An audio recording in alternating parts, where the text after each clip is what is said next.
Buenos días. Hoy voy a tener el gusto de leerles 10 mitos populares sobre la conquista, artículo escrito por Úrsula Gamba Ludlow, mismo que fue publicado en la revista Relatos e Historias en México,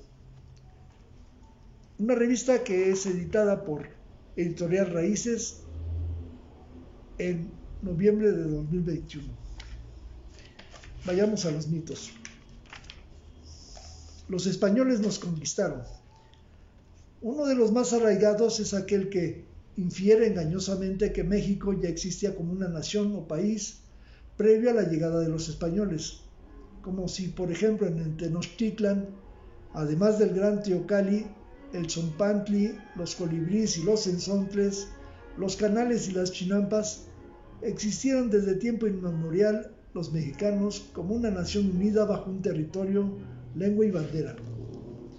El discurso político ha insistido desde finales del siglo XIX en señalar que los españoles conquistaron a los mexicanos, pero hay un pequeño detalle. No hay mexicanos en el siglo XVI, al menos no como los conocemos hoy. En el siglo de la conquista, el gentilicio mexicano se utilizaba para designar a los hablantes de la lengua náhuatl o lengua mexicana. Ya para el siglo XVIII, gracias a las obras de los grandes eruditos tales como Juan José de Guiara y Francisco Javier Clavijero, es que comienza a utilizarse para designar a las personas que habitan el territorio novohispano, pero su uso sigue siendo de un alcance más bien limitado. No es sino hasta 1821 que se habla de la nación mexicana, y aún en aquel entonces el apelativo fue escasamente utilizado. Número 2. La Malinche es una traidora. Otro de los mitos más populares es que el de que Malitzin, mal llamada Malinche, era una maldita traidora, renegada de la patria que nos vendió a los españoles, pues ayudó a los invasores extranjeros a perpetrar la devastación del glorioso imperio mexica. Tendríamos que explicar primero cuál es el origen de Malintzin, quien al momento de ser regalada a los españoles ya era una esclava. Con frecuencia se ignora que la esclavitud en la época prehispánica existía desde antes del contacto con los españoles, aunque era distinta a la esclavitud que impusieron los europeos a los africanos. Los tlacotin podían ser cautivos de guerra, utilizados para sacrificios, vendidos por deuda o pobreza, o bien empeñados temporalmente. Y aunque no era un estatus heredable, sí estaban en el último peldaño de la escala social, sujetos a las arbitrarias y castigos de sus amos. Malitzin era originaria de la región de Coatzacoalcos. No había nacido esclava, pero al morir su padre y volviéndose a casar su madre, quedó atrapada en las intrigas familiares de ella y sus hermanastros, quienes buscaban dejarla fuera de la herencia que le correspondía. Su padrastro la vendió como esclava a unos comerciantes pochtecas, que a su vez la vendieron a un cacique en Tabasco. Es así que Malitzin era esclava al momento de ser entregada a Cortés, y tenía 15 años de edad, mientras que el extremeño tenía 33. A partir de ahí, ella se convertirá en pieza clave, puente, enlace y vehículo para la comprensión de aquellas sociedades de las que Cortés no sabe ni comprende absolutamente nada, aún. Hay que recordar que a su arribo a las costas de Yucatán, los españoles encontraron al náufrago español Jerónimo de Aguilar, quien había vivido como esclavo de un cacique por muchos años y que por lo tanto sabía hablar maya además de castellano. Pero Aguilar no era brillante y avesado como Malitzin, sino al parecer bastante limitado, además de que no comprendía el náhuatl y no podía traducirlo. En dicho contexto, la presencia de Malitzin al lado de Cortés se hizo indispensable. Por supuesto que la expectativa de ser doña Marina y estar en una posición de poder, rodeada de respeto y atención, resultaba mucho más atractiva que seguir viviendo como esclava, que era exactamente lo que Malitzin entendía de lo dicho por Cortés Aguilar y que después traducía del maya al náhuatl y otra vez de vuelta. Probablemente no lo sepamos nunca. Tercera, Cortés y Malitzin se amaban con locura. El concepto de amor romántico es un invento del siglo XIX. Anteriormente no existía. En el mundo prehispánico, las mujeres eran utilizadas para sellar alianzas y generar vínculos matrimoniales, y por lo tanto dinásticos.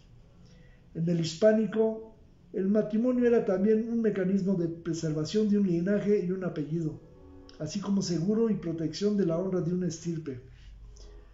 Que las mujeres indígenas estaban sometidas al poder masculino y que dicho sometimiento continúa en el mundo virreinal es cierto, como lo es también que sentimientos como la pasión, el amor arrebatado y prácticas como el intercambio de flores y chocolates son una creación posterior. Que Cortés se sirvió de Malintzin como lo hizo con muchas otras mujeres indígenas y españolas es bien cierto, y que ella provenía de un universo donde la mujer estaba sometida a los designios patriarcales también. Que se amaran locamente y apasionada parece dudoso, por decirlo menos.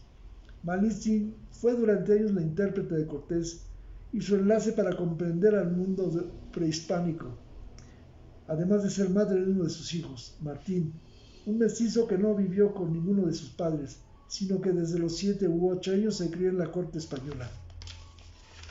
Cuarto, los españoles eran blancos y racistas. Uno de los mitos más absurdos, pero que más fuerza ha tomado gracias al culpígeno discurso anglosajón de reciente importación, es que los españoles eran blancos y racistas, como si se tratara de los mismos peregrinos del Mayflower. Las imágenes que permean al imaginario norteamericano que ahora ha copiado el discurso en nuestro país están asociadas a la cabaña del tío Tom, el color púrpura o 12 años esclavo, por mencionar solo algunas obras que retratan un mundo maniqueo donde los blancos son el epítome de la maldad. Lo cierto es que la dinámica de colonización y poblamiento de los mundos hispánicos en las Indias y las complejas relaciones con los nativos fueron muy distintas de aquellas llevadas a cabo por el vecino país del norte. La división de las repúblicas de indios y españoles al inicio de la colonización en Nueva España tenían un doble motivo. Por un lado, prevenir una posible rebelión de los indígenas y por el otro, preservarlos de los vicios y malas costumbres de los españoles. No se trataba de una apartheid. En la Nueva España, tanto los indígenas como los esclavos negros tenían ciertos derechos, claramente estipulados: el acceso al matrimonio y a la salud, ya que tenían sus propios hospitales para recibir atención, así como la posibilidad de emprender pleitos legales y acudir a las instancias de justicia para exigir la reparación de algún daño. Es decir, tenían personalidad jurídica, misma que tenían la posibilidad de ser redimida mediante el perdón y el arrepentimiento. Los indígenas tenían varios privilegios, como el no ser sujetos de esclavitud a partir de las leyes nuevas de mediados del siglo XVI, además de ser vasallos del rey, poder dirigirse a él y a su consejo sin intermediarios y no ser perseguidos por la Inquisición. No eran considerados ni tratados como animales, como sí lo eran los afrodescendientes en las plantaciones de Virginia, por ejemplo. Para los españoles, la mezcla con otros grupos sociales no despertaba el repudio en términos raciales, categorías decimonónicas que hunden su raíz en los afanes clasificatorios del siglo XVIII, pero no en las empresas militares y religiosas del siglo XVI que generaban en el mundo anglosajón. Número 5. Los españoles genocidas querían exterminar a los pueblos indígenas. El genocidio presupone la voluntad de exterminar a un grupo humano en razón de género, religión, etnia, etc. Esa determinación de aniquilar por cuestiones étnicas o raciales no se encuentra presente entre los conquistadores y primeros colonizadores de la América hispánica. Si bien es cierto que la conquista trajo como resultado el fin de una civilización y la muerte de millones de seres humanos que no tenían defensas para los virus y bacterias que llegaron con los españoles, hombres y mujeres que sucumbieron también al caos de los primeros años, a la rapiña, los trabajos forzados y el trastocamiento irreparable de su mundo, los españoles no buscaban exterminar a los habitantes de este inmenso territorio. No tenían la voluntad de acabar con los indígenas, como sí sucedió en las guerras apaches en Norteamérica, en las que la consigna era decididamente exterminarlos, borrarlos del mapa. El catolicismo tuvo un papel fundamental en la preservación de la población nativa y en las relaciones entre los conquistadores y sus sometidos. Virtudes teologales como la caridad y valores como la compasión y el amor al prójimo eran algunas de las que se exigían a los élites para tratar a los más desfavorecidos y de paso abrirse las puertas al cielo. La Iglesia Católica se encargó de difundir dichos preceptos y en muchos casos abanderar la defensa de los indios, que logró paliar los maltratos y abusos en los primeros años de la colonización. Sexto, 600 españoles derrotaron a miles de indígenas. La base de la alianza de Cortés con los enemigos de los mexicas no era la superioridad militar, ni la pólvora o los caballos, sino el encono y el deseo de revancha de los tlaxcaltecas, totonacas, zempoaltecas, otomís, mixtecos, etc., quienes vieron a los españoles la posibilidad de deshacerse del yugo de la Triple Alianza, ya que, si bien es cierto que Cortés, al más puro estilo maquiavélico, manipuló e intrigó para forjar alianzas con los enemigos de los mexicas y erigirse como vencedor, la superioridad numérica por miles de los aliados indígenas, expertos guerreros, fue la que sin duda decidió la victoria de los españoles.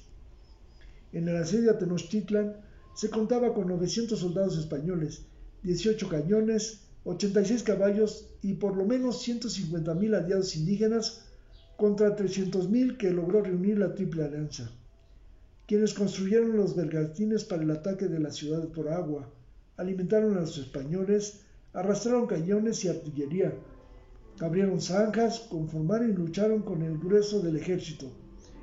Ellos fueron los aliados indígenas de Cortés.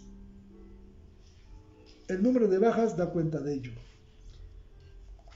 Séptimo, el 13 de agosto de 1521 cayó toda América. La caída de Tenochtitlan después de meses de guerra y asedio es solo una parte del proceso de conquista, poblamiento y sometimiento de los pueblos indígenas, que habitaban el vasto territorio que hoy conocemos como México. Con frecuencia se cree que ese día fatídico para la historia nacional fue el que provocó la caída, como fichas de dominó, de todos los señoríos que fueron automáticamente subyugados por las huestes españolas. Lo cierto es que solo los pueblos del altiplano lograron ser sometidos, mientras que los mayas en la península de Yucatán resistieron encarnizadamente durante décadas, y más aún las tribus del norte llamados chichimecas, consideradas bárbaras, salvajes e indómitas que, aun bien entrado el siglo XVIII, siguieron dándole dolores de cabeza a la corona española. La mayor parte de los pueblos que habitaban el septentrión novohispano eran cazadores, recolectores y por lo tanto nómadas, lo que también hacía muy difícil su sujeción. El proceso de aculturación, de conversión forzada y de sometimiento fue muy largo y de ninguna manera uniforme, como no fueron tampoco los señoríos y los habitantes que poblaban el enorme territorio comprendido entre Mesoamérica y Aridamérica, cuyos confines nadie conoció con exactitud hasta el siglo XIX. Octavo, 500 años de resistencia indígena. Creer que la resistencia indígena ha durado durante 500 años es suponer que hay un esencialismo histórico en el que los indígenas son una masa homogénea de individuos que se han opuesto a los mecanismos de poder de la misma forma y por los mismos motivos. Dicha premisa ignora también que hubo otras formas de resistencia cotidiana que van desde la negociación, la vinculación efectiva, el hurto o la ineludible interacción a un nuevo orden como única forma de supervivencia. Ejemplo de ello fue acudir a las instancias legales para reclamar justicia. No olvidemos que en Nueva España el virrey en turno debía dedicar 2 días de la semana a escuchar exclusivamente quejas y pleitos de los pueblos de indios.